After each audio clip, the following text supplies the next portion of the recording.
অষ্টম শ্রেণীর বৃত্তি পরীক্ষার্থী শিক্ষার্থীরা তোমাদের শেষ মুহূর্তে যে সাজেশন, এই সাজেশন এবং প্রশ্ন অ্যানালাইসিস করে আমরা সর্বশেষ যে আপডেট পেয়েছি সে আপডেট অনুযায়ী আমরা সাজেশনটি তৈরি করেছি। আমাদের হাতে যে সর্বশেষ যে নিউজটি এসেছে এই নিউজ অনুসারে তোমাদের প্যাটার্ন এবং পরিমাপ এবার সবচেয়ে তোমাদের বেশি করে করা উচিত।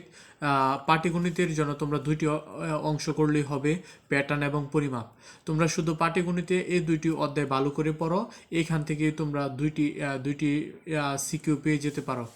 এবং বীজগণিত অংশের জন্য তোমাদের সরল সমীকরণ এবং সেট এই দুইটি অনেক ভালোভাবে করতে হবে। তবে মান নির্ণয়ের যে অঙ্কগুলো তাও আসার সম্ভাবনা খুব বেশি ছিল, কিন্তু ঘটনা হয়েছে মান নির্ণয় অঙ্ক কিন্তু প্রতিবার ভিন্ন ভিন্ন টাইপের হয়ে থাকে।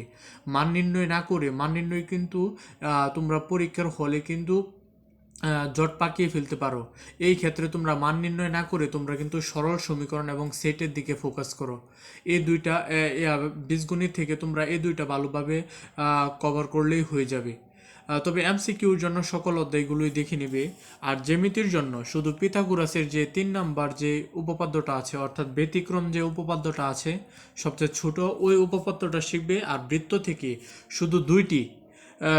কেবলমাত্র দুইটি বৃত্ত থেকে শুধু যদি দুইটি উপপাদ্য শিখো তাহলেই হয়ে যাবে। একটা হচ্ছে কেন্দ্র থেকে ব্যাসভিন্ন সকল যায় সমান সমদূরবর্তী, আরেকটি হচ্ছে বৃত্তের সকল ব্যাসার্ধ সমান। এই দুইটার যে আছে তোমরা এটা শিখে নেবে। আর তোমাদের যে সর্বশেষ তথ্য উপাত্ত, এখান থেকে তোমাদের দুইটি প্রশ্ন থাকবে। তোমরা প্রত্যেক সেট থেকে একটি করে দিয়ে তারপর তথ্য উপাত্ত থেকে তোমরা চাইলে দুইটি পর্যন্ত দিতে পারো। তবে প্রশ্নের রিকোয়ারমেন্ট অনুসারে তা সম্পূর্ণ বোঝা যাবে, তোমরা প্রশ্নটি ভালোভাবে পড়বে। যদি এমন হয় যে বলে দেয় না তথ্য উপাত্ত থেকে কেবলমাত্র একটি দিতে পারবে, তবে একটি দিবে, না হয় সবগুলোই দুইটি থাকলে তথ্য উপাত্ত থেকে দুইটি দিবে। তবে আমাদের কাছে যে আপডেটটি এসেছে,